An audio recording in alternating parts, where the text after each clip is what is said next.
So next question బేట, question number 18. So జాగ్రత్తగా చూస్తే సో మోస్ట్ ఇంపార్టెంట్ క్వశ్చన్ బేట, డెఫినెట్గా చాలా ఇంపార్టెంట్ క్వశ్చన్ ఇది. ఓకే, సో కొంచెం డిఫరెంట్ కాన్సెప్ట్ బట్ చాలా important. So try to understand. 1.5 మీటర్ల లోతు, 36 మీటర్ల వెడల్పు గల నది 3.5 km/h వేగంతో ప్రవహిస్తుంది. నిమిషానికి సముద్రంలో కలిసే నదీ జలం ఘన పరిమాణం. అఫ్కోర్స్ క్వశ్చన్ చూడడానికి కొంచెం అంటే ఈ నదీ జలం అంటే నిమిషానికి సముద్రంలో ఎంత నీరు కలుస్తుంది, కలిసే నదీ సముద్రంలో కలిసే నదీ జల ఘన పరిమాణం ఎట్లా కనుక్కోవాలి అనేది ఫస్ట్ ఆఫ్ ఆల్ చూడగానే మనకి కొంచెం ఇబ్బంది అనిపిస్తుంది, రైట్? బట్ ఇది చాలా సింపుల్ క్వశ్చన్ యాక్చువల్గా. ఒకసారి చూడండి బట్ ఇక్కడ ఏం జరుగుతుందంటే ఈ క్వశ్చన్లో 3.5 km/h వేగంతో నీరు అనేది ప్రవహిస్తుంది. 3.5 km/h వేగంతో నీరు అనేది ప్రవహిస్తుంది. అంటే ఏమన్నట్టు, అది గంటకు 3.5 కిలోమీటర్ల దూరం ప్రయాణిస్తుంది. గంటకి 3.5 కిలోమీటర్ల దూరము ఆ నీరు అనేది ప్రవహిస్తుంది. ఓకేనా? అంటే ఇప్పుడు ఫర్ ఎగ్జాంపుల్ బేట జాగ్రత్త చూడండి, ఇప్పుడు నీరు అనేది ఇక్కడ స్టోర్ అయింది బేట. ఫర్ ఎగ్జాంపుల్ ఇక్కడ ఒక దగ్గర ఇక్కడ నీరు అనేది ఇక్కడ స్టోర్ అయింది. ఓకే, నీరు అనేది ఫర్ ఎగ్జాంపుల్ ఇక్కడ స్టోర్ అయింది. కొంచెం జాగ్రత్తగా వినాలి బేట. నీరు అనేది ఇక్కడ స్టోర్ అయింది. ఇప్పుడు ఈ స్టోర్ అయినటువంటి నీరు ఫర్ ఎగ్జాంపుల్ ఇక్కడ గేట్ ఓపెన్ చేసాం అనుకుందాం. ఇక్కడ ఈ గేట్ ఓపెన్ చేస్తే దీంట్లో నుంచి వాటర్ బయటకు వస్తుంది. ఈ గేట్ ఓపెన్ చేసి ఒక 1 అవర్ మనము దాన్ని ఓపెన్ చేసి పెట్టామనుకోండి. ఒక 1 అవర్ ఓపెన్ చేసి పెడితే అది ఆ 1 అవర్లో ఎంత దూరం పోతుందంటే బేట, ఈ వాటర్ అనేది 3.5 కిలోమీటర్ల దూరం పోతుంది. అంటే ఇక్కడ నుంచి ఇక్కడికి 3.5 కిలోమీటర్లు అనమాట. సో 1 అవర్లో ఈ వాటర్ ప్రయాణించే దూరం ఎంత? 3.5 కిలోమీటర్ల దూరం ప్రయాణిస్తుంది. అంటే ఇంత పొడవు ప్రయాణిస్తుంది. అంటే ఈ ప్రవాహం యొక్క పొడవు ఎంత ఉంది? 3.5 కిలోమీటర్లు ఉంది. చెప్పండి, ఈ ప్రవాహం యొక్క పొడవు ఎంత ఉంది? 3.5 కిలోమీటర్లు. మరి ఈ ప్రవాహం యొక్క లోతు ఎంత ఉంది? 1.5 మీటర్స్. ఓకేనా? సో దీని వెడల్పు ఎంత ఉందంటే ఈ విధంగా వెడల్పు ఉంటుంది కదా. సో వెడల్పు ఎంత ఉందంటే ఈ విధమైనటువంటి వెడల్పు, ఈ వెడల్పు ఎంత ఉందంటే 36 మీటర్ల వెడల్పు ఉంది. ఎప్పుడు అంటే ఇప్పుడు ఈ గంట సేపు ఇంత నీరు బయటకు వచ్చింది. ఈ గంట సేపట్లో ఇంత నీరు బయటకు వచ్చింది. అంటే ఈ గంట ఒకవేళ అది గంట సేపు ప్రయాణిస్తే గంట సేపట్లో ఎంత నీరు అది ఆ సముద్రంలోకి వెళ్ళి కలుస్తుంది అంటే ఈ లెంత్ ఎంత ఉంది ఇక్కడ? 3.5 కిలోమీటర్స్. ఓకేనా? మామూలుగా దీని డెప్త్ ఎంత ఉంది అంటే లోతు అంటే హైటే కదా. సరే, రైట్. సో హైట్ ఎంత ఉంది దాన్ని? 1.5 మీటర్స్. దీని యొక్క బ్రెడ్త్ వెడల్పు ఎంత ఉంది బేట? So B = 36 metres. సో ఇప్పుడు ఎంత నీరు దాంట్లో వెళ్ళి కలిసింది, ఆ కలిసినటువంటి నీటి యొక్క ఘన పరిమాణం ఎంత? ఓకేనా? కలిసినటువంటి నీటి యొక్క ఘన పరిమాణం ఎంత అంటే ఈ ఘన పరిమాణం L × B × H అనే ఫార్ములా వేస్తే సరిపోతుంది. I hope you are very clear బేట, రైట్? ఎస్. అంటే అది ఒక గంట సేపట్లో 3.5 కిలోమీటర్ల వేగంతో ప్రయాణిస్తుంది. కానీ ఇక్కడ మనకు అడిగింది ఏంటి? నిమిషానికి అడిగిండు. చెప్పండి, ఏమడిగింది చెప్పండి? నిమిషానికి సముద్రంలో కలిసే నదీ జలం ఘన పరిమాణం అడిగాడు. నిమిషానికి సముద్రంలో కలిసే నదీ జలం ఘన పరిమాణం అడిగాడు. ఈ కాన్సెప్ట్ అర్థమైంది కదా బేట? అంటే ఇప్పుడు ఒక గంట సేపు అయితేనేమో 3.5 కిలోమీటర్ల దూరం ప్రవహిస్తుంది ఆ నీరు. ఇంత పొడవు అది ప్రయాణిస్తుంది. మరి అంటే 60 నిమిషాలలో గంటకి 3.5 కిలోమీటర్లు అంటే 60 నిమిషాలు అంటే కదా. 60 నిమిషాలలో 3.5 కిలోమీటర్ల దూరం ప్రయాణిస్తే 3.5 కిలోమీటర్ అంటే కిలోమీటర్కి ఎన్ని మీటర్లు బేట? 1000 మీటర్లు. అవునా? సో ఇది మొత్తం ఎంత? 3500 మీటర్ల దూరం ప్రయాణిస్తుంది. 3500 మీటర్ల దూరం ప్రయాణిస్తుంది 60 నిమిషాల్లో. కానీ ఇక్కడ మనకు అడిగింది ఏంటి? నిమిషానికి మాత్రమే అడిగాడు కాబట్టి సో ఒక్క నిమిషానికి అది ప్రయాణించే దూరం ఎంత అంటే ఎంత పొడవు అది వెళ్తుంది అంటే 3500/60 అంటే 00 క్యాన్సిల్.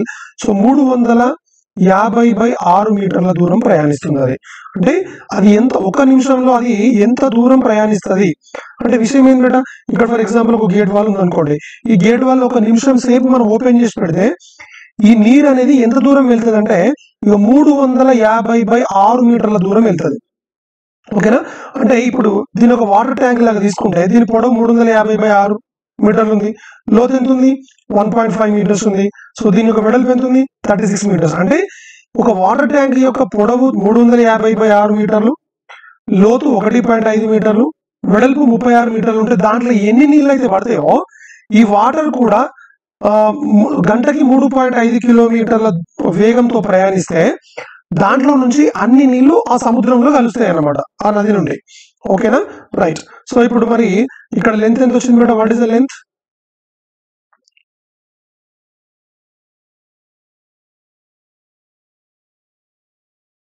ఇక్కడ లెంత్ వచ్చి మనకి 350/6 మీటర్లు, రైట్. నెక్స్ట్ హైట్ అంటే డెప్త్, లోత్ అన్న హైట్ అన్న ఒకటే కదా, రైట్. ఏంటది? 1.5 మీటర్లు, రైట్. ఇదేంటిది? 36 మీటర్లు. నాకు దీని యొక్క వాల్యూ ఏమైందంటే బేట L/B/H కాబట్టి that is equal to 350/6 × 1.5. So 1.5 అంటే దీని ఏం రాయొచ్చు? 3/2 రాయొచ్చు, రైట్. సో 3/2 × 36. ఆరు ఎక్కం 6 ఆర్ల, సో 2 ఎక్కం 2 మూడుల, 3 × 3 9, 9 మూడు 27, 270, 9 5 45. సో 3150 అనేది మనకు ఆన్సర్ అవుతుంది. Option A will be your answer బేట. చాలా చాలా ఇంపార్టెంట్, ఒకటి గుర్తుపెట్టుకోండి బేట. ఇప్పుడు దీని యొక్క లోతు వెడల్పు రెండు ఇచ్చిండు. మరి ఇప్పుడు ఘన పరిమాణం కనుక్కోవాలంటే ఎత్తు వెడల్పుతో పాటు పొడవు కూడా కావాలా వద్దా? కావాలి. ఇప్పుడు ఈ నీరు ఎంత వేగంతో ప్రయాణిస్తుంది? గంటకి 3.5 కిలోమీటర్లు ప్రయాణిస్తుంది. మరి గంట సేపట్లో ప్రవాహం యొక్క ఘన పరిమాణం అడిగాడా? 1 నిమిషానికి అడిగాడా? నిమిషానికి అడిగిండు. ఆ నిమిషం సేపట్లో ఈ నది ఎంత దూరం అయితే ప్రయాణిస్తుందో, ఎంత పొడవు అయితే ప్రయాణిస్తుందో అదే దాని యొక్క మనకు ఫార్ములా అంటే వాల్యూమ్ ఫైండ్ అవుట్ చేసినప్పుడు L/B/H తీసుకుంటాం కదా, ఆ లెంత్ అనేది ఆ నిమిషంలో ఆ నది ప్రయాణించే దూరానికి సమానమవుతుంది. క్లియర్ కదా బేట? చాలా చాలా ఇంపార్టెంట్, జాగ్రత్త చూసుకోండి. నెక్స్ట్ క్వశ్చన్ బేట, ఇది చాలా చాలా ఇంపార్టెంట్, ఇది మోస్ట్ ఇంపార్టెంట్.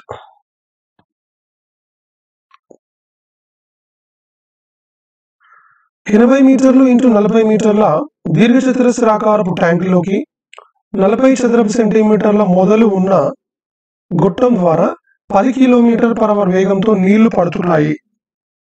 హాఫ్ అంటే అర్ధ గంటలో ట్యాంకులో నీటి మట్టం ఎంత పెరుగుతుంది? ట్యాంకులో నీటి మట్టం ఎంత పెరుగుతుంది అనేది క్వశ్చన్ బేట, రైట్. ఇప్పుడు ఒకసారి చూడండి, ఇక్కడ ఒక వాటర్ ట్యాంక్ ఉంది బేట. This is a water tank, మంచిగా అర్థం చేసుకోవాలి.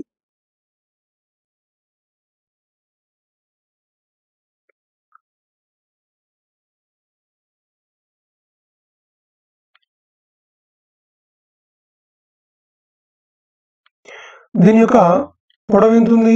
80 మీటర్లు. వెడల్పు ఎంత ఉంది? 40 మీటర్లు. దట్స్ ఓకే, ఫైన్, బాగుంది. 80 మీటర్లు, 40 మీటర్లు. ఇప్పుడు దీంట్లో నుంచి మనం ఏం చేస్తున్నామంటే దీంట్లోకి మనము ఇగో ఒక పైపు నుంచి వాటర్ అనేది వస్తుంది. ఒక పైపు నుంచి వాటర్ అనేది రావడం జరుగుతుంది.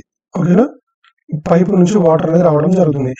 40 చదరపు సెంటీమీటర్ల మొదలు ఉన్న గొట్టం ద్వారా, అంటే 40 చదరపు సెంటీమీటర్లు అంటే ఏంటిది బేట? చదరపు సెంటీమీటర్లు అంటే ఏంటిది? వైశాల్యం. అంటే ఈ వైశాల్యం అంటే ఈ వైశాల్యం ఎంత ఉంది? 40 చదరపు సెంటీమీటర్లు ఉంది. ఓకేనా? 40 చదరపు సెంటీమీటర్లు ఉంది. ఓకే, దీంట్లో నుంచి వాటర్ అనేవి దీంట్లోకి వస్తున్నాయి. అంటే ఏంటి?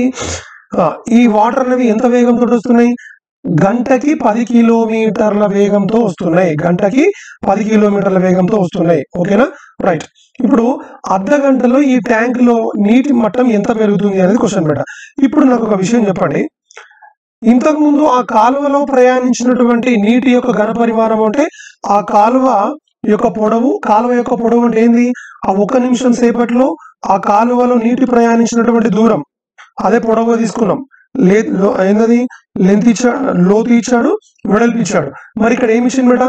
దీని యొక్క వైశాల్యం ఇచ్చిండు. ఇప్పుడు అర్ధ గంట చూడండి, గంట సేపట్లో ఈ నీళ్లు ఎంత దూరం ప్రయాణిస్తాయి? 10 కిలోమీటర్లు ప్రయాణిస్తాయి. మరి హాఫ్ అన్ అవర్ లో ఎంత ప్రయాణిస్తాయి అంటే బేట, హాఫ్ అన్ అవర్ లో అది ప్రయాణించే దూరం ఎంత అంటే 5 కిలోమీటర్లు ప్రయాణిస్తుంది. చెప్పండి, ఎంత ప్రయాణిస్తుంది? 5 కిలోమీటర్లు ప్రయాణిస్తుంది. I hope you are very very clear. Doubt ఏం లేదు కదా? అంటే చూడండి, ఇక్కడ ఏం సమానం అయితే చెప్తా వినండి. పైపులో నుండి వచ్చిన నీటి ఘనపరిమాణం ఈజ్ ఈక్వల్ టు పైపులో నుండి వచ్చిన నీటి ఘనపరిమాణం ఈజ్ ఈక్వల్ టు ఈ ట్యాంకులో నిండిన నీటి ఘనపరిమాణం సమానం అవుతుంది. ట్యాంకులో నిండిన నీటి ఘనపరిమాణం సమానం, అవునా కాదా? Right, yes. మరి ఇప్పుడు పైపులో నుండి వచ్చినటువంటి నీటి యొక్క ఘనపరిమాణం ఎలా తీసుకోవాలి? ఘనపరిమాణం అంటే ఏంటిది బేట? బేస్ ఏరియా ఇంటూ హైట్ అయినా. ఇప్పుడు ఫర్ ఎగ్జాంపుల్ ఇగో పైప్ అనేది ఇలా ఉందని అనుకుందాం. పైప్ అనేది ఇలా ఉంది, ఈ పైప్ లో నుంచి వాటర్ వస్తున్నాయి, ఓకేనా? పైప్ లో నుంచి వాటర్ వస్తున్నాయి. ఇప్పుడు ఈ పైప్ యొక్క బేస్ ఏరియా ఏంటిది బేట? దీని ఏరియా ఎంత ఇచ్చింది? ఇగో 40 చదరపు సెంటీమీటర్లు ఉంది. ఇప్పుడు ఇచ్చా చూడండి, ఇగో 40 చదరపు సెంటీమీటర్ల మొదలు అంటే ఇది 40 చదరపు సెంటీమీటర్ల వైశాల్యం ఉంది. దీన్ని 40 చదరపు సెంటీమీటర్ల వైశాల్యం ఉంది, ఓకేనా? రైట్. ఇప్పుడు హాఫ్ అన్ అవర్ లో అది ఎంత దూరం ప్రయాణిస్తుంది? 5 కిలోమీటర్లు ప్రయాణిస్తుంది. చెప్పండి, ఎన్ని కిలోమీటర్లు ప్రయాణిస్తుంది? 5 కిలోమీటర్లు. అంటే ఏంది? ఇది ఇంత పొడవే కదా ఉంది. చూడు, base area into height. So ఘనపరిమాణం is equal to what is the base area? 40 centimetre square into height, అంటే దీని లెంత్ అనమాట, into 5 kilometres is equal to ఇదేంటిది బేట? ట్యాంక్ లో నిండిన నీటి ఘనపరిమాణం అంటే ఏంది? 80 మీటర్స్ ఇంటూ 40 మీటర్స్ ఇంటూ మనకు అనుకోవాల్సింది ఏంటి? ఇగో ఈ నీళ్ళు వచ్చి దీంట్లో పడితే హాఫ్ అన్ అవర్ లో దీంట్లో ఎన్ని నీళ్లు స్టోర్ అవుతాయి అనేది ఇప్పుడు మనం చెప్పాలి. ఎన్ని నీళ్లు స్టోర్ అవుతాయి అనేది ఇక్కడ మనం చెప్పాలి. సో ఎక్స్ అనేది ఎక్స్ లాగా తీసుకుందాం, ఓకేనా? ఇప్పుడు ఇది సెంటీమీటర్లలో ఉంది, మనకు ఆప్షన్స్ కూడా సెంటీమీటర్లో ఉన్నాయి కాబట్టి అన్నింటినీ సెంటీమీటర్లో మార్చేద్దాం, ఓకేనా? సో 80 మీటర్లు అంటే ఏంటిది బేట? మరి 8000 సెంటీమీటర్లు. 40 మీటర్లు అంటే ఏంటిది బేట? 4000 సెంటీమీటర్లు. 5 కిలోమీటర్లు అంటే ఏంటిది బేట? కిలోమీటర్ అంటేనే మనకి 5000 మీటర్లు. ఇంకో 2 సున్నాలు తీసుకుంటే 5 లక్షల సెంటీమీటర్లు అవుతుంది. క్లియర్? సో అన్ని సెంటీమీటర్లకు వచ్చేసినాయి. ఇప్పుడు ఎక్స్ కూడా సెంటీమీటర్లో ఉన్నట్టుగా.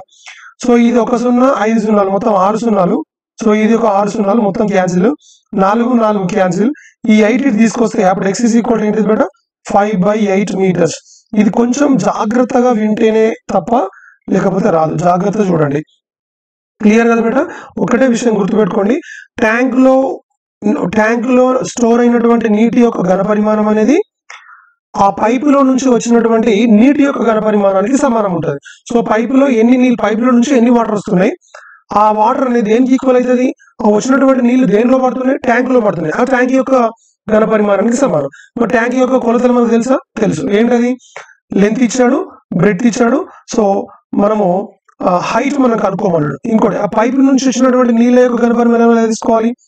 పైప్ యొక్క ముఖం వైశాల్యం ఇచ్చాడు, ఆ ముఖం వైశాల్యం ఇంటూ హైట్ తీసేసుకుంటే అయిపోతుంది. క్లియర్ కదా బేట? అంటే పొడవు, పైప్ యొక్క పొడవు అనేది పైపులో నుంచి వచ్చినటువంటి నీటి యొక్క ఘనపరిమాణానికి సమానం. క్లియర్? Right, fantastic. నెక్స్ట్ క్వశ్చన్కి వెళ్ళిపోదామా? ఈ 2 క్వశ్చన్లు చాలా చాలా ఇంపార్టెంట్ బేట, ఇది చాలా జాగ్రత్తగా చూసుకోండి. నెక్స్ట్ క్వశ్చన్ 15 మీటర్ల పొడవు 12 మీటర్ల వెడల్పు గల గదిలోని నేల పైకప్పుల వైశాల్యాల మొత్తం దాని 4 గోడల మొత్తం వైశాల్యానికి సమానమైతే గది ఘనపరిమాణం ఎంత అనేది క్వశ్చన్. 15 మీటర్ల పొడవు, జాగ్రత్త చూడండి,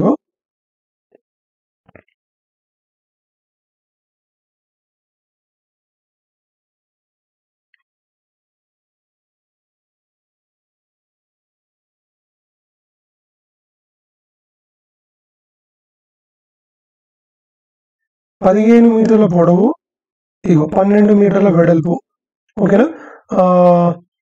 గది వెడల్పు గల గదిలోని నేల పైకప్పుల వైశాల్యాల మొత్తము దాని 4 గోడల మొత్తం వైశాల్యానికి సమానం. ఇక్కడ ఒకసారి జాగ్రత్తగా మీరు అబ్జర్వ్ చేస్తారు బేట. ఇప్పుడు ఇదేంటిది? ఒక గది. సో ఈ గది కాబట్టి గది యొక్క అడుగు భాగము, గది యొక్క పై భాగము ఈ 2 సమానంగా ఉంటాయి. సో కాబట్టి వాడు ఏమన్నట్టు? గది యొక్క నేల మరియు పైకప్పుల వైశాల్యం. ఇప్పుడు గది యొక్క నేల వైశాల్యం ఎంత? L into B. గది యొక్క నేల వైశాల్యం ఎంత అయితే ఉంటుందో గది యొక్క పై భాగం యొక్క వైశాల్యం కూడా సేమ్ యాజ్ ఈజ్ గా ఉంటుంది. కాబట్టి సో L ఇంటూ బి అనేది కేవలం అడుగు భాగం యొక్క వైశాల్యం మాత్రమే అవుతుంది. 2 ఇంటూ ఎల్బి అనేది ఏమైందంటే అది గది యొక్క అడుగు భాగము మరియు పై భాగంలో వైశాల్యాల మొత్తం అవుతుంది. క్లియర్? ఈజ్ ఈక్వల్ టు ఇది దేనికి సమానం అంట బేట? ఇది దేనికి సమానం అంట అంటే గది 4 గోడల మొత్తం వైశాల్యానికి సమానం. మరి గది 4 గోడల మొత్తం వైశాల్యం ఏంటి? 2h into L plus B. చెప్పండి, అది 2h into L plus B. I hope you are very very clear, right? So ఇప్పుడు 2 ఇంటూ ఎల్ ఎంత ఉంది బేట? 15 into 12 is equal to 2. H తెలియదు బేట, ఈ హెచ్ అనేది మనకు తెలియదు, వాడు ఇవ్వలేదు, కనుక్కోవాలి ఇప్పుడు మనమే. సో ఎల్ ప్లస్ బి అంటే 15 + 12, 15 + 12 అంటే 27, రైట్. సో ఇప్పుడు ఇది 2 క్యాన్సిల్ బేట. తర్వాత ఇగో 3 4s 3 9s, yes 3 3s, sorry 3 5s 3 3s. So H is equal to వస్తే ఏమవుతుంది but H is equal to 20/3 అవుతుంది. H is equal to 20/3. Clear? H is equal to 20/3 metres. అన్ని మీటర్స్ లో ఉన్నాయి కాబట్టి H is equal to 20/3 metres. ఇప్పుడు గది యొక్క ఘనపరిమాణం అన్నాడు 20/3. ఓకేనా? సో గది యొక్క ఘనపరిమాణం అంటే వాల్యూమ్ ఈజ్ ఈక్వల్ ఫార్ములా ఏంటి? L into B into H. So L value ఎంత ఉంది ఇక్కడ? ఎల్ వాల్యూ వచ్చి 15, బి వాల్యూ 12, హెచ్ వాల్యూ 20/3 కాబట్టి 3 × 3 4. సో 15 60, 60 × 20 1200. సో 1200 అనేది ఇక్కడ మనకు ఆన్సర్ అవుతుంది. That is the concept. I hope you are very very clear. Doubt ఏం లేదు కదా? చాలా చాలా ఇంపార్టెంట్ కాన్సెప్ట్ అంటే మోస్ట్ ఇంపార్టెంట్. క్లియర్? రైట్. చాలా చాలా ఇంపార్టెంట్. చూసుకోండి. Next question madam.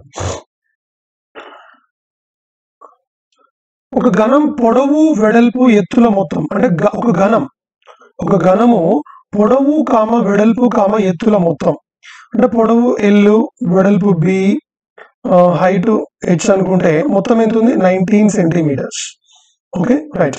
దాని కర్ణం ఏంటిది బేట మరి? √L² + B² + H² is equal ఎంత? 5√5 సెంటీమీటర్స్. 5√5 సెంటీమీటర్స్. ఫైన్. సో అయితే వక్రతీయ వైశాల్యం అంటే ఏంటి బేట? సంపూర్ణతల వైశాల్యమే కదా. సంపూర్ణతల వైశాల్యం కనుక్కుందాం. యా, సో సంపూర్ణతల వైశాల్యం కనుక్కుందాము. సో ఏమి ఇచ్చాడు మనకి ఏంటి? యా, సో ఇప్పుడు యాక్చువల్ గా ఇప్పుడు ఇది ఘనం కాదు బేట, ఇది దీర్ఘఘనం. ఓకేనా? దీర్ఘఘనం యొక్క పొడవు వెడల్పు ఎత్తుల మొత్తం ఇది ఇచ్చాడు. 12 సెంటీమీటర్లు. దాని కర్ణం 5√5 సెంటీమీటర్స్. అయితే వక్రతీయ వైశాల్యము అంటే సంపూర్ణతల వైశాల్యం అని నేను ఆల్రెడీ చెప్పి ఉన్నా. సంపూర్ణతల వైశాల్యం క్లియర్ కదా? రైట్. సో ఇప్పుడు జాగ్రత్తగా ఒక విషయం చెప్తాను అనమాట. మరి సంపూర్ణతల వైశాల్యానికి ఫార్ములా ఏంటి? 2 × LB + BH + HL ఏనా? 2 × LB + BH + HL ఇదే కదా మనం ఫైండ్ అవుట్ చేయాల్సింది. ఎస్. ఇప్పుడు ఒకసారి జాగ్రత్తగా చూస్తే ఇగో L + B + H whole square తీసుకుంటుంది. ఏమైతే బట్టి చెప్పండి? L² + B² + H² plus 2 × LB + BH + HL. 2 × LB + BH + HL. Clear? Right. So ఇప్పుడు ఈ స్క్వేర్ రూట్ అనేది తీసుకొస్తే ఏమైతుంది బేట? హోల్ స్క్వేర్ అవుతుంది. ఓకేనా? సో 5² 25, √5 హోల్ స్క్వేర్ అనేది 5 అయితే. సో 25 × 5 ఎంత బేట? 125. అంటే L² + B² + H² is equal to ఏమొచ్చింది ఇక్కడ? 125. సో ఇప్పుడు ఇదేంటి బేట? ఇది 19². So L² + B² + H² is equal to 125 is equal to ఇది ప్లస్ ఏంటి బేట? ఇది ప్లస్ 2 × LB + BH + HL. అవునా? ఎస్. సో ఇప్పుడు 19² అంటే ఎంత? 361. ఈ 125 తీసుకురా. 361 - 125 ఇదే కదా మనకు కావాల్సిన. 2 × LB + BH + HL ఇదే వచ్చింది. సో 361 - 125 చేస్తే నీకు ఏమైందంటే బేట 236 అనేది మనకు ఆన్సర్ అవుతుంది. That is the point. Option B is our answer. I hope you are very very clear. Doubt ఏం లేదు కదా? చాలా చాలా ఇంపార్టెంట్ బేట. ఎస్. అంటే ఇక్కడ నీకు L + B + H whole square తీసుకోవాలి అనేది నీకు ఐడియా రావాలి. ఎలా రావాలి మరి ఐడియా చెప్తా వినండి. ఇచ్చింది L + B + H, మళ్ళీ కారణం L² + B² + H² వస్తుంది అక్కడ నుంచి. సో L + B + H ఇచ్చి L² + B² + H² సంబంధించిన ఇన్ఫర్మేషన్ ఇచ్చి వాడు 2 × LB + BH + HL అనేది ఫైండ్ అవుట్ చేయమంటున్నాడు. So L + B + H, L² + B² + H², LB + BH + HL ఇవన్నీ కాంబినేషన్ లో ఉండేటటువంటి ఫార్ములా ఏంటి? A + B + C whole square లో వస్తుంది. L + B + H whole square లో వస్తుంది. అర్థమైతే ఆ ఫార్ములా అక్కడ నువ్వు తీసుకోవాలి, గుర్తుపెట్టుకోండి. Next question madam.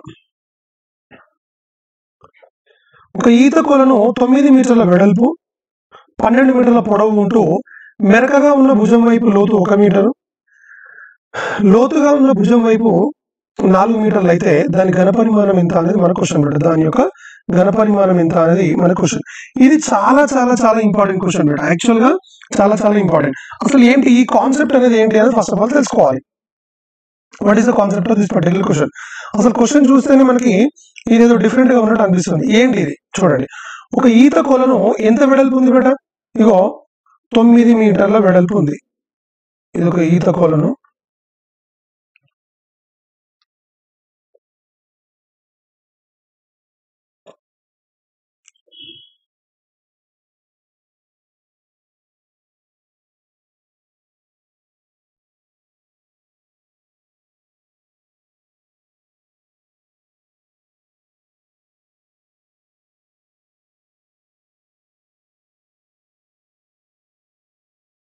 ఇప్పుడు ఇక్కడ మనం ఏం అర్థం చేసుకోవాలి బేట?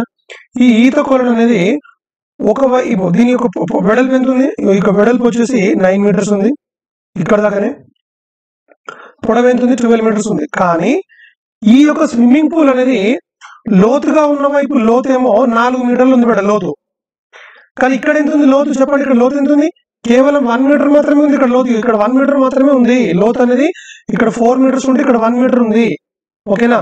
అంటే ఇక్కడ మామూలుగా మీకు స్విమ్మింగ్ పూల్స్ మీద మీకు ఐడియా ఉంటే జాగ్రత్త చూడండి బేట. మామూలుగా ఎక్కువ లోతున్నదికేమో స్విమ్మింగ్ బాగా వచ్చిన వాళ్ళు లేదా పెద్ద వచ్చిన వాళ్ళని అలో చేస్తారు. అప్పుడప్పుడే బిగినర్స్ ఉన్నారు అనుకోండి, నేర్చుకునే వాళ్ళు ఇక్కడ సైడ్ నుంచి ఇదికి రానివ్వరు అనమాట. సో ఒక స్విమ్మింగ్ పూల్ అనేది అందరికి అవైలబుల్ గా ఉండేటట్టు ఉండాలి కాబట్టి ఒకవైపు ఎత్తు ఉంటుంది, ఒకవైపు లోతు ఉంటుంది అన్నట్టు. ఓకేనా? That is the point. So ఇప్పుడు ఇలా ఉన్నప్పుడు దీని యొక్క ఇప్పుడు నార్మల్ గా ఉందనుకోండి, ఒకే దిక్కు ఎత్తు అనేది అంతటా లోతు అనేది అంతటా సేమ్ ఉండి వెడల్పు పొడవు అన్ని ఒకేలాగా ఉంటే మనం డైరెక్ట్ గా చేయొచ్చు. ఇక్కడ పొడవు వెడల్పులు ఏ విధమైన ప్రాబ్లం లేదు. కానీ లోతు అనేది ఒక దిక్కు ఒకవైపు ఉంది, ఒకలాగా ఉంది, ఇంకో దిక్కు ఇంకోలాగా ఉంది. ఇట్లా ఉంటే దీని యొక్క ఘన పరిమాణం ఎలా కనుక్కోవాలంటే బేట, so volume is equal actual ఏంటిది బేట? L into B into H. H అంటే ఏంది? ఎత్తు లేదా లోతు. ఓకేనా? సో ఇప్పుడు L ఎంత ఉంది బేట? ఇది వాట్ ఈస్ L? 12 ఇంటూ 9. ఈ H ప్లేస్ లో ఏం తీసుకోవాలి? 4 తీసుకోవాలా 1 తీసుకోవాలంటే చూడండి బేట, ఒక దిక్కు ఎక్కువ లోతు ఒక దిక్కు తక్కువ లోతు ఉంటే ఇక్కడ నువ్వు ఈ లోతుని ఎలా తీసుకోవాలంటే సగటు లోతు తీసుకోవాలి. అంటే ఏంది? 4 + 1/2. ఓకేనా? 4 + 1/2 అని తీసుకోవాలి. 2 ఎక్కం 2 ఆర్ల. సో ఇది 5 కాబట్టి 5 ఆర్ల 30. 30 ఇంటూ 9 ఎంత? 270 అనేది మనకు answer. That is the point. Option B అనేది మనకు ఆన్సర్ బేట. ఓకేనా? ఒకవైపు ఒక రకమైన లోతు, ఇంకోవైపు ఇంకో రకమైన లోతు ఉంటే మనం ఏం తీసుకోవాలి? అక్కడ ఆ రెండు లోతుల యొక్క సరాసరి తీసుకొని చేయాల్సి ఉంటుంది. Clear? Right? Yes. Next question బేట. ఒక లోహపు రేకు 48 మీటర్లు ఇంటూ 36 మీటర్ల కొలతలతో దీర్ఘచతురస్రాకారంలో ఉన్నది. ఓకేనా? రైట్. ఒక లోహపు రేకు అనేది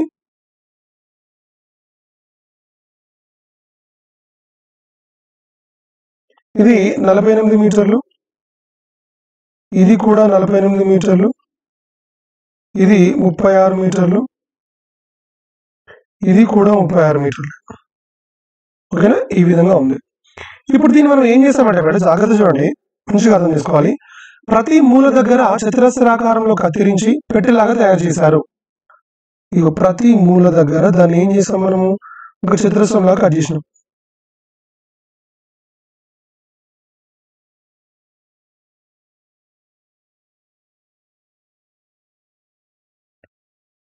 ఓకేనా?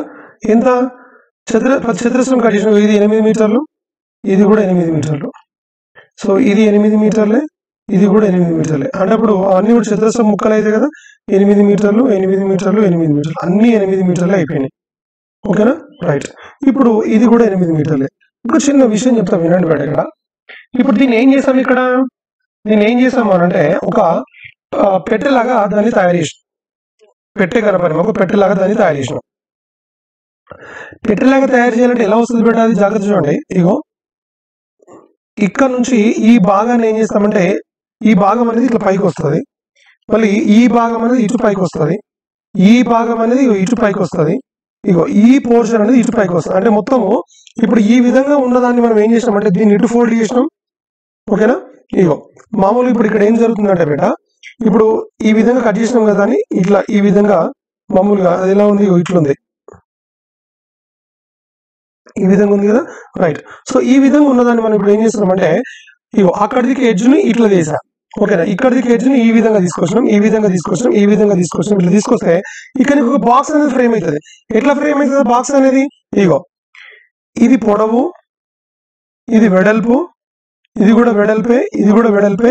మరి ఆ బాక్స్ యొక్క ఎత్తు ఏమైతే అంటే బిడ్డ ఇగో ఇది ఉందా, ఇప్పుడు ఇది ఉందా, ఇది పైకి వస్తుంది. ఇట్లా మీరు ఇమాజిన్ చేసుకోవాలి, ఇది పైకి వస్తుంది. ఇట్లా ఇగో ఈ విధంగా ఇగో ఇట్లా పైకి వస్తుంది బిడ్డ, ఇట్లా పైకి వస్తుంది, ఇది ఇట్లా పైకి వస్తుంది, ఇది ఇట్లా పైకి వస్తుంది. అర్థమవుతుందా? అంటే ఇప్పుడు జాగ్రత్త చూడండి, ఇగో ఇది పొడవు అవుతుంది బిడ్డ, దీనికి పొడవు అవుతుంది. పొడవు అంటే ఇది ఆల్రెడీ ఎంత ఉంది, 48 ఉంది. ఇది మొత్తం 48 ఉంటే ఇదొక 8, ఇదొక 8 అంటే 16 తీసేస్తే 48 - 16 తీసేస్తే ఎంత పెట్టేది 32. అంటే ఇది 32 ఉంటుంది. 32 ఆ బాక్స్ యొక్క పొడవు అయితే ఇట్లా తీసుకొస్తే 32. Clear, right. మరి అప్పుడు ఇదేమైతుంది బేట, జాగ్రత్త చూడండి, ఇది 36. ఇప్పుడు ఇది మొత్తము 36. ఇక్కడ ఒక 8 పోయింది, ఇక్కడ ఒక 8 పోయింది. 36 - 16 ఏమైతుంది బేట, ఇది 20 అవుతుంది. 36 - 16 ఎంత, 20 అవుతుంది. ఇప్పుడు దీని యొక్క ఎత్తు ఏమైతే అంటే బేట ఇదే కదా పైకి వచ్చేది. ఇట్లా ఇది ఇటు ఫోల్డ్ చేసి ఇటు ఫోల్డ్ చేసి పైకి వస్తుంది. క్లియర్, అంటే దాని ఎత్తు అంటే ఇది ఏమైతే అంటే బేట గుర్తుపెట్టుకోండి, దీన్ని ఎన్ని మీటర్లు అయితే కట్ చేసినామో అదే ఎత్తు అవుతుంది కాబట్టి సో అది 8 మీటర్స్ అనమాట. Clear, right. Know that is the point. Question ఏంటి బేట, పెట్టే యొక్క ఘన పరిమాణం అన్నాడు. ఇది లెంత్, ఇది బ్రెడ్త్, ఇది హైట్. మరి పెట్టే యొక్క ఘన పరిమాణం అంటే ఏంటిది బేట, L × B × H. L అంటే ఏంటి, 32 × 20 × 8. క్లియర్, 32 × 20 × 8. సో ఇదేంటిది 32 అంటే 64, 64 × 8, 848, 5120 బేట. What is answer? 5120 will be your answer. I hope you are very very clear. జాగ్రత్త చూడండి, కట్ చేసాము, కట్ చేసింది ఎలా ఫోల్డ్ చేస్తున్నాము ఏంటి అనేది చాలా చాలా ఇంపార్టెంట్. ఏ విధంగా ఫోల్డ్ అయింది, అది ఏ విధంగా ఫోల్డ్ చేస్తున్నాము, ఇమాజినేషన్ అనేది చాలా చాలా ఇంపార్టెంట్ బేట. Clear, right. Yes, yeah. Next one, 3 సెంటీమీటర్ల మందం గల కొయ్యతో మూత లేని పెట్టె తయారు చేశారు. మూత లేని పెట్టె అంటే ఇట్లా పెట్టె.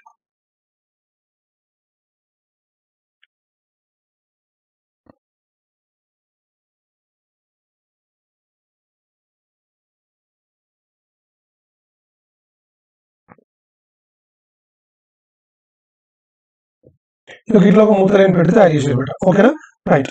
సో ఇప్పుడు 3 సెంటీమీటర్ల మందం గల 3 సెంటీమీటర్ల మందం ఏముంది బేట, 3 సెంటీమీటర్ల మందం అంటే ఇది ఎంత తోటి ఉంది. ఇప్పుడు ఇది 3 సెంటీమీటర్ల మందం ఉంది, ఇది 3 సెంటీమీటర్లు ఉంది.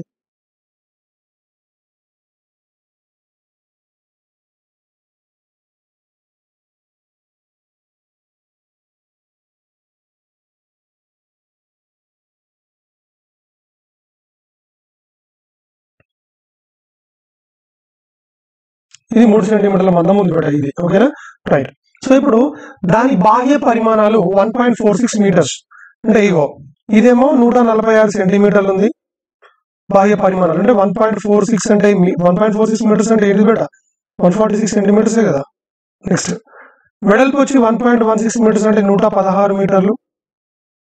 And 8.3 decimetre. అది చెప్పండి, decimetre. 1 decimetre is equal to ఎన్ని సెంటీమీటర్లు బేట, 1 డెసిమీటర్ ఈజ్ ఈక్వల్ టు ఎన్ని సెంటీమీటర్లు అంటే 10 సెంటీమీటర్లు. ఓకేనా, మరి 8.3 డెసిమీటర్లు అంటే ఏంటిది, 8.3 డెసిమీటర్ అంటే ఏంటిది అంటే బేట 83 సెంటీమీటర్స్. చెప్పండి ఏంటి, 83 సెంటీమీటర్స్. క్లియర్, అదేంటిది, అది లోతు అవుతుంది. లోతు అంటే ఇగో ఇది 83 సెంటీమీటర్స్ ఉంది. ఇవన్నీ బాహ్య కొలతలు. చెప్పండి ఏంటది, బాహ్య కొలతలు. ఇది ఎంత మందం ఉంది బేట, ఇది 3 మీటర్ల మందం ఉంది. That's okay, fine. ఇప్పుడు క్వశ్చన్ ఏంటి అసలు, యాక్చువల్గా ఏం ఫైండ్ అవుట్ చేయాలి, దాని లోపలి వైపు రంగు వేయడానికి అయ్యే ఖర్చు 50 పైసలు పర్ 100 సెంటీమీటర్ స్క్వేర్. ప్రతి 100 సెంటీమీటర్ స్క్వేర్లకి ఒక ఆటన అవుతుంది, 50 పైసలు అవుతుంది. అట్లాంటిది అంటే 100 సెంటీమీటర్ స్క్వేర్ కి 50 పైసలు అయితే అంత వైశాల్యానికి 50 పైసలు పెట్టి మనము రంగు వేయించితే మరి దీని యొక్క లోపలి వైపు వైశాల్యం అన్నాడు. లోపలి వైపు వైశాల్యం చూడండి బేటగో, లోపలి వైపు వైశాల్యం అంటే ఏమేమి తీసుకోవాలో చెప్తా వినండి. లోపలి వైపు వైశాల్యం తీసుకోవాలి అంటే ఇప్పుడు యాక్చువల్ గా ఈ 146 ఇప్పుడు ఇది ఏమి ఇచ్చింది బేట, వాడు బాహ్య పరిమాణాలు ఇచ్చాడు. మంచిగా వినండి, ఏమి ఇచ్చింది బేట, బాహ్య పరిమాణాలు ఇచ్చాడు. సో బాహ్య పరిమాణాలు అంటే ఇగో ఇది ఎంత ఉంది బేట, ఇక్కడ నుంచి ఇక్కడికి 146. మరి వాడు అడిగింది ఏంటి, లోపలి వైపు రంగు వేయడానికి అన్నాడు. ఇది మొత్తం 146 బేట. మరి ఇప్పుడు బయట రంగు వేయట్లేదు, ఇక్కడ మాత్రమే వాడు రంగు వేసిన లోపల. అంటే ఇది ఇప్పుడు గిది 146 అంటే మరి గిదాని యొక్క లెంత్ ఏమవుతుంది, ఇగో ఇటు ఒక 3 మీటర్స్ పోయింది, ఇటు ఒక 3 మీటర్స్ పోయింది. అంటే లోపలి వైపు వైశాల్యం ఏమైందంటే మేడం, లోపలి వైపు ఫస్ట్ కొలతలు తీసుకోవాలి. ఎంత ఏమైంది చెప్పు, 146 -3 ఎందుకు -3 ఇగో ఇటు నుంచి ఒక 3 పోతుంది, ఇటు నుంచి కూడా ఒక 3 పోతుంది. క్లియర్, 140 వచ్చేసింది. అప్పుడు బ్రెడ్ ఏమైతుంది మేడం, 116. బ్రెడ్ ఏమైతే 116 -3 రైట్, ఎంత అది 110. Clear, right. H is equal ఏమైతుంది మేడం, 83 డెసిమీటర్స్. మరి ఇప్పుడు దీంట్లోకి వెళ్ళి 83లోకి వెళ్ళి నేను కేవలం -3 మాత్రమే తీసేస్తా, -3 మాత్రమే చేస్తా. ఎందుకో కూడా చెప్తాను వినండి. ఎందుకంటే ఇప్పుడు ఈ -3 ఎందుకు చేయాలో కూడా చెప్తాను నేను. -3 ఎందుకు చేయాలంటే మేడం, దీని యొక్క మందం ఎంత ఉంది, 3 సెంటీమీటర్లు ఉంది కదా. ఈ అడుగు భాగంలో కూడా ఇంత మందం ఉంటుంది. అంటే దీని యొక్క లోతు ఎంత ఉంటుంది, మరి ఇక్కడ దాకానే ఉంటుంది మేడం. ఇక్కడ నుంచి ఇక్కడ దాకా మాత్రమే ఉంటుంది. మొత్తం 83 మీటర్స్. కానీ 83 మీటర్స్ లోపల రంగు వేసేటప్పుడు మొత్తం 83 మీటర్స్ వేస్తామా, వేయము. 3 మీటర్స్ మందం ఉంటుంది, 3 సెంటీమీటర్స్ మందం ఉంటుంది. కాబట్టి అది కేవలం 80 మీటర్స్ మాత్రమే వెళ్తుంది. Clear, right.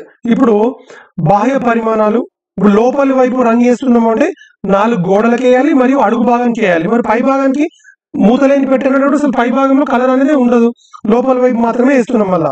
రైట్. ఇప్పుడు రంగు వేసే వైశాల్యం వచ్చి, రంగు వేసే వైశాల్యం is equal to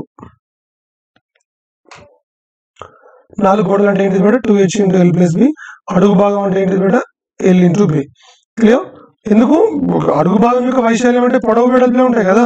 right, 2h × l + b. h ఎంత ఉంది, 80. సో 2 × 80. l + b ఎంత ఉంది, 140 + 110. l × b ఎంత ఉంది మేడం, l × b ఎంత తీసుకున్నా, వాడు అడిగింది లోపలి భాగం యొక్క వైశాల్యం అడిగింది కాబట్టి l × b తీసుకోవాలి. l × b ఎంత ఉంది ఇక్కడ, 140 × 110. ఓకేనా, రైట్. సో 140 + 110 ఎంత, 250, సారీ 2500 ప్లస్ అయిందో ప్లస్ కదా. 140 + 110 250, రైట్. సో 25,800 అంటే ఇది మొత్తము 20,000. 20,000 × 2 40,000. 40,000 ప్లస్ 15400. మొత్తం యాడ్ చేస్తే మనకి ఏమొస్తుంది మేడం, 3,54,000. ఎంత చెప్పండి, 3,54,000. మొత్తం ఎంత వచ్చింది, 3,54,000. ఓకే, ఈ 3,54,000 ఏంటిది, ఈ 3,54,000 అనేది ఆ లోపల వైపు వేసినటువంటి వైశాల్యం, లోపల వైపు రంగు వేసినటువంటి ఆ రంగు వేసే భాగం యొక్క వైశాల్యం. Clear, right. మరి ఇప్పుడు 100 సెంటీమీటర్ స్క్వేర్లకి 50 పైసలు అయితే మరి ఇన్ని సెంటీమీటర్ స్క్వేర్లకి ఏమవుతుంది, ఓకేనా, రైట్. అదే మనం అనుకోవాలి ఇప్పుడు. సో 100 సెంటీమీటర్ స్క్వేర్లకి 50 పైసలు అయితే, రైట్. సో 1354 కాదు బిడ్డ, అది 354 కానీ కాదు, అది 454, 15,000 కదా.